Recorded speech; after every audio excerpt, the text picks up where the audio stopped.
Electric current में एक topic होता है किरचॉफ रूल्स। तो आइए हम किरचॉफ रूल्स के बारे में जानते हैं। ये मुख्य रूप से कॉम्प्लिकेटेड सर्किट में हमको इलेक्ट्रिक करंट, इक्विवेलेंट रेजिस्टेंस और पोटेंशियल डिफरेंस कैलकुलेट करने में हेल्प करता है। तो इसका एप्लीकेशन कैसे करते हैं, और इसमें मुख्य रूप से दो रूल दिया है किरचॉफ ने। तो सबसे पहले किरचॉफ रूल जानने के पहले हमको कुछ पॉइंट्स समझना होता है। तो किरचॉफ रूल्स,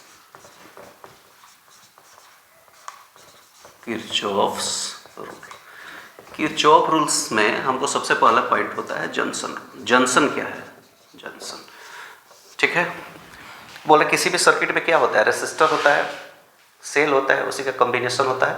तो सबसे पहले हमको पॉइंट समझना है जंक्शन क्या होता है। तो बोलता है कि जैसे एक पॉइंट समझते हैं, एक ये हमारा स्ट्रेट लाइन वायर है, बोल रहा है करंट इधर से आ रही है, इसमें मैंने एक पॉइंट बना लिया, ये पॉइंट बना लिया है। अब इस पॉइंट पे करंट इधर से आ रही है और करंट इधर से आ रही है, ये डायरेक्शन है इसका, ठीक है। करंट स्केलर क्वांटिटी है, फिर भी उसके पास डायरेक्शन होता है। तो ये पॉइंट को हम जंक्शन नहीं बोलेंगे, ठीक है। दूसरा चीज समझते हैं, यहाँ से करंट आई, इधर मुड़ गई, बोल रहे करंट आई और इधर चली गई, बोल रहे इसको भी हम जंक्शन पॉइंट को नहीं बोलेंगे, ये वो पॉइंट मान लेते हैं, वो पॉइंट को भी जंक्शन नहीं कहेंगे। क्योंकि जंक्शन का सबसे बड़ा कंडीशन ये होता है कि वहाँ पे कम से कम 3 ब्रांच होने चाहिए। हमने बोल दिया कि एक ब्रांच हो गया, एक सेकंड ब्रांच हो गया, बोला कि ठीक है, लेकिन ये बेंडिंग है, ये किसी भी वायर का एक बेंडिंग होता है। ब्रांच का कहने का मतलब होता है कि एक करंट इधर से आई इस पॉइंट पे, बोल रहे एक करंट इधर से लेके आते हैं, अब ये ब्रांच हो गया और पॉइंट ए जो है जंक्शन हो गया। तो कब किसी भी पॉइंट पे अगर 3 ब्रांचेज मिलती है मिनिमम, या 3 से अधिक हो जाए तो ज़्यादा बेटर है, तो उस पॉइंट को हम जंक्शन बोल देंगे, ठीक है। इसमें एक इधर से आ रही है, ये I1 करंट जो है इधर से आ रही है, ये I2 करंट इधर से आ रही है और ये I3 करंट इधर निकल रही है।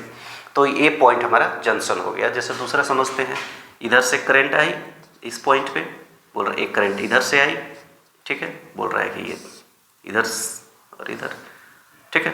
अब इस ब्रांचेज में बहुत सारे एलिमेंट लगे होते हैं, लेकिन हमको सिर्फ करंट पे ध्यान होता है। एक करंट Y है, एक करंट इधर है, इधर निकल गई, इधर निकल गई। ये I1 करंट है, ये I2 करंट है, ये I3 करंट है, ये I4 करंट है, बोल रहा है ये पॉइंट जंक्शन हो। इसमें 4 ब्रांचेज हैं, ठीक है। तो ये क्लियर हो गया कि जंक्शन क्या होता है। बोलता है कि जहाँ पे 3 मिनिमम ब्रांच आकर मिलती है, ठीक है ना, 1 branch, 2 branch, 3 branch, 1 branch, 2 branch, 3 branch, 4, एक और ब्रांच इधर से हम लेके आ जाते हैं, ठीक है ना, ये 5वां ब्रांच हो गया, I5 करंट हो गया, ये पॉइंट जंक्शन होता है। तो बोल रहा है कि जंक्शन के बाद हमको दूसरा पॉइंट जो समझना होता है, इसमें होता है वो ब्रांच, क्योंकि ब्रांच ही में आकर मिलते हैं, ब्रांच। तो ब्रांच क्या है, ठीक है ना। तो ब्रांच ये होता है कि एक जंक्शन से स्टार्ट होकर दूसरे जंक्शन तक के बीच में जो पाथ होता है, जो कंडक्टर होता है, डेट इज कॉल्ड ब्रांच। जैसे इस सर्किट में देखते हैं, बोल रहे हैं कि पॉइंट ए जो है, ए के पास 3 ब्रांच मिल रहा है, एक इधर से आ रहा है, एक इधर से आ रहा है और एक इधर से आ रहा है। तो ये पॉइंट जंक्शन है। इसमें और दूसरा जंक्शन कौन सा होता है, तो 3 डी पॉइंट जंक्शन है। एक वायर इधर से है, एक वायर इधर से है और एक वायर इधर से आ रहा है, ये हमारा जंक्शन है, ठीक है ना। इसके अलावा बहुत सारे पॉइंट होते हैं, जैसे G है, F है, E है, C है, B है, H है, ये सब सारे पॉइंट है, लेकिन जंक्शन नहीं है। तो जंक्शन इसमें 2 है, A से। तो बोल रहे A से स्टार्ट कर कर अगर हम दूसरे जंक्शन तक पहुंचते हैं, A से लेकर D तक, तो AHD एक ब्रांच हो गया, ठीक है ना। इस ब्रांच में दूसरा है ABCD, ये एक ब्रांच हो गया। बोल रहा है AGFE, ये और D, ये एक ब्रांच हो गया। अगर ब्रांच लिखने का बात करेंगे तो हमारे पास देखो, पहला ब्रांच हो गया, फर्स्ट नंबर का ब्रांच हो गया AHD, दूसरा ब्रांच हो गया ABCD और तीसरा ब्रांच हो गया AGFE और D, ये 4 ब्रांच हो गए, ठीक है ना।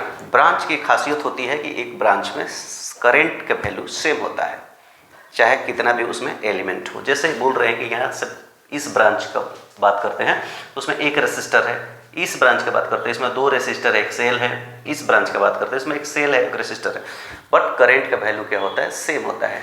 The value of current is same in each branches. तो ये हमारा दूसरा पॉइंट होता है कि ब्रांच क्या होता है, starting from one junction to another junction, ठीक है ना। इसके बीच का जो कंडक्टिंग पथ होता है, कंडक्टर होता है, उसको हम ब्रांच कहते हैं। तीसरा पॉइंट हमको समझना होता है लूप्स।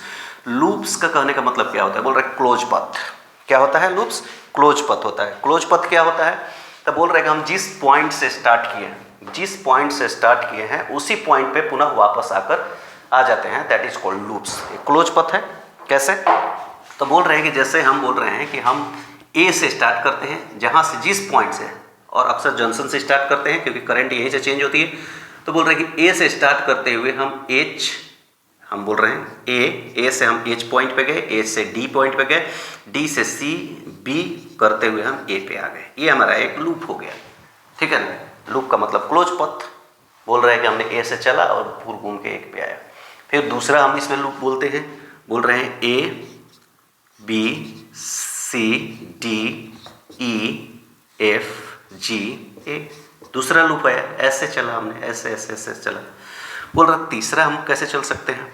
बोल रहा है तीसरा हम चल सकते हैं A G F E D C B A. बोल रहे हैं कि ये लूप्स और ये लूप्स दोनों सेम है। अंतर इन दोनों में क्या होता है कि एक हम क्लॉकवाइज गए हैं और एक हम एंटी क्लॉकवाइज है। लूप सेम है लेकिन हमारा डायरेक्शन, ठीक है ना, हमारा डायरेक्शन चेंज हो गया है। डायरेक्शन का मतलब होता है पाथ डायरेक्शन। बोल रहे हैं कि हम चाहे तो इधर से ऐसे जा सकते हैं इस लूप में एंटी क्लॉकवाइज, या हम इधर से आ सकते हैं ऐसे लूप क्लॉकवाइज। तो लूप से क्लोज पथ होता है और एक्चुअल में क्लोज पथ दो प्रकार का होता है, क्लॉकवाइज और एंटी क्लॉकवाइज। तो बोल रहे हैं कि इस सर्किट में कितने लूप? तो बोल रहे हैं कि एक लूप ये हो गया, एक नंबर का लूप, ये दोनों एक ही लूप है 2 नंबर का, और तीसरा एक लूप, थर्ड लूप लिख देते हैं, इसमें हमारा हो जाएगा A H D E F G A. मतलब जहाँ से स्टार्टिंग करते हैं वहीं पे एंडिंग करते हैं। ये लूप्स का सबसे बड़ी खासियत होती है। तो ये हमारा एक यहाँ से चले पूरा ऐसे ऐसे ऐसे ऐसे चले गए, ऐसे 3 लूप हुआ। तो इस सर्किट में हमारे पास 3 लूप है। तो जंक्शन, ब्रांच, लूप्स, ये क्लियर हो गया है।